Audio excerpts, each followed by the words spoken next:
সজনে শাকের দুর্দান্ত স্বাদের এমন একটি রেসিপি থাকলে গরম ভাতে আর কিছুই লাগবে না।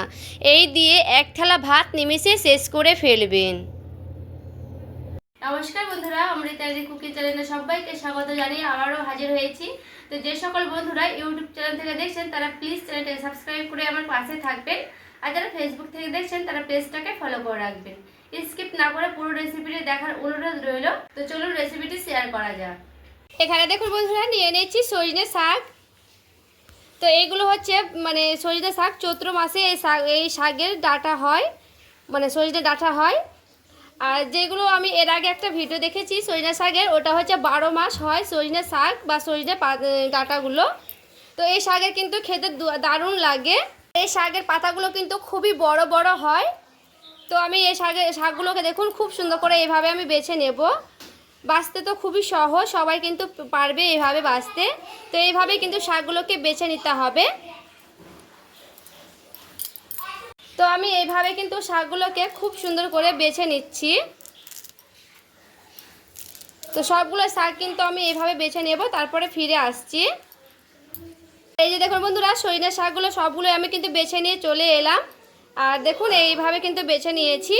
তো এই শাকগুলোকে আমি খুব সুন্দর করে একটা একটা করে জলে ধুয়ে নেব পরিষ্কার করে, এতে করে যেন পোকা টোকা বা মাকড়সার জাল থাকে অনেকেই, কিন্তু ওইগুলো থাকবে না। এইভাবে কিন্তু পরিষ্কার করে ধুয়ে নিতে হবে। দেখুন আমি কড়াই বসিয়ে নিয়েছি, কড়াই দিয়ে দিচ্ছি জল। এখানে আমি 1 গ্লাসের মতো দিয়ে দিলাম জল। দেখুন জলটা আমার খুব ভালো মতো করে গরম করে নিতে হবে। আমি দিয়ে দিচ্ছি লবণ। এরপরে দেখুন লবণটা দিয়ে খুব ভালো মতো করে জলটা কিন্তু ফুটিয়ে নিতে হবে। আর এই যে দেখুন শাকটা কিন্তু আমি খুব সুন্দর পরিষ্কার করে ধুয়ে নিয়েছি। এরপর জলটা যখন ফুটতে লেগেছে, এরপরে আমি দিয়ে দিচ্ছি সেই শাকগুলোকে।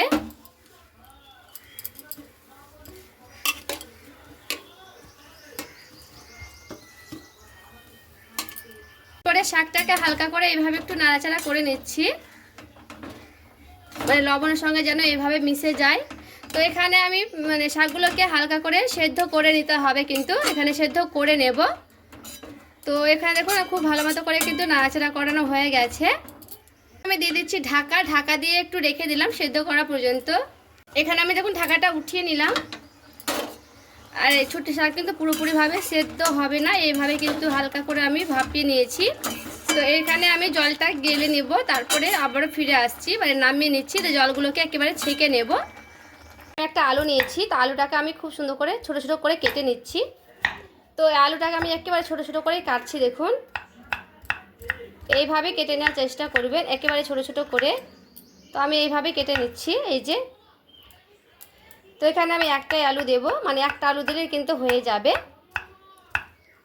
তো এইভাবে ছোট ছোট পিস করে কেটে নিতে হবে। তো কেটে নিচ্ছি এইভাবে আমি। দেখুন এইভাবে 2 পিস করে নিলাম, 2 পিস করে এইভাবে আবারও কেটে নিচ্ছি। তো আমি গোটাই আলুটা কেটে নিচ্ছি এইভাবে, তারপরে ফিরে আসছি। তো এখানে আমার দেখুন খুব সুন্দর করে আলুর ছোট ছোট করে পিস করে কিন্তু কেটে নিলাম। তো এটা আমি জলে খুব ভালো মতো করে ধুয়ে নেব। আমি শাকটাকে নামিয়ে নিয়েছি, কড়াইটাকে একটু পরিষ্কার করে নিয়ে চলে এলাম।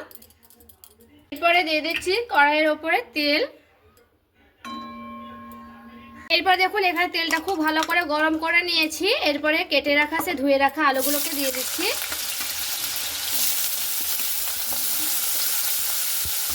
এরপরে আলুটাকে খুব সুন্দর লাল লাল করে কিন্তু ভেজে নিতে হবে।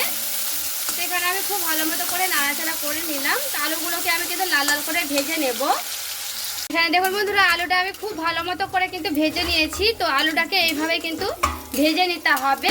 তো এরপরে আমি ভেজে রাখা আলুগুলোকে উঠিয়ে নিচ্ছি, সুন্দর করে কেটে নিচ্ছি। একেবারে মিহি মিহি করে পিস করে নেব। এরপরে দেখুন খুব সুন্দর করে মিহি মিহি করে কিন্তু পেঁয়াজটাকে আমি কেটে নিচ্ছি। এটা যত মিহি করে পেঁয়াজটা কাটার চেষ্টা করবেন।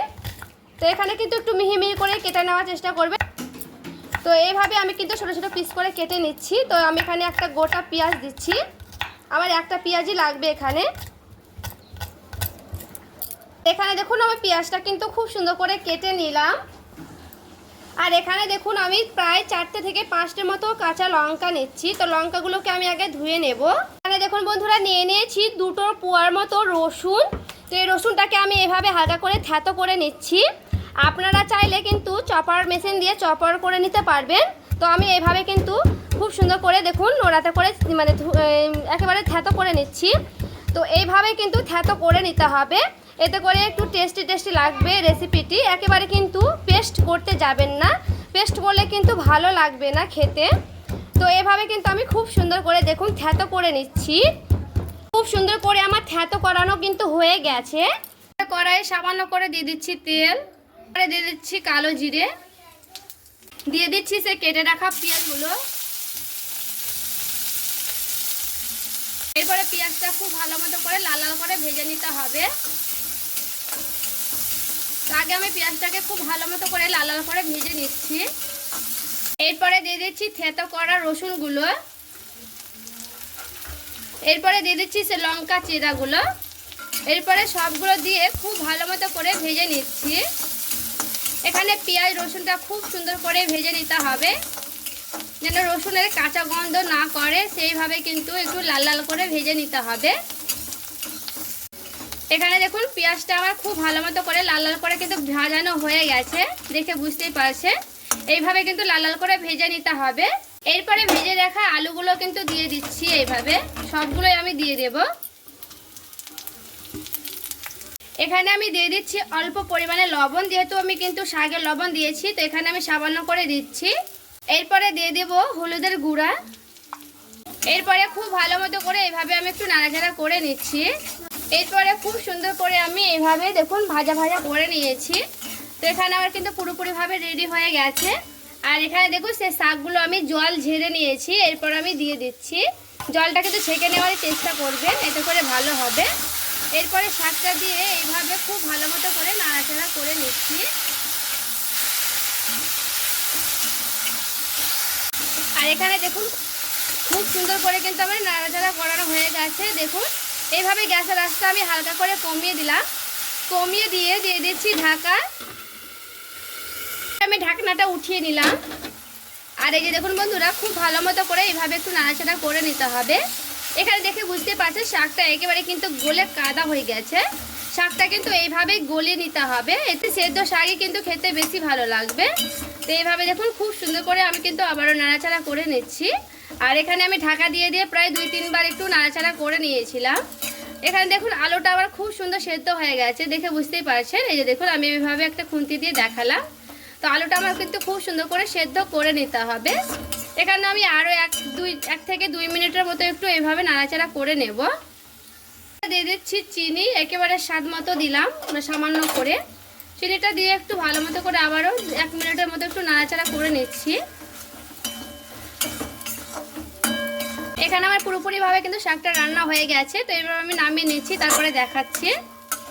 এই যে দেখুন বন্ধুরা, শাকটা আমি নামিয়ে রেডি করে নিয়ে চলে এসেছি। আর দেখতে দেখুন কতটা লোভনীয় হয়েছে।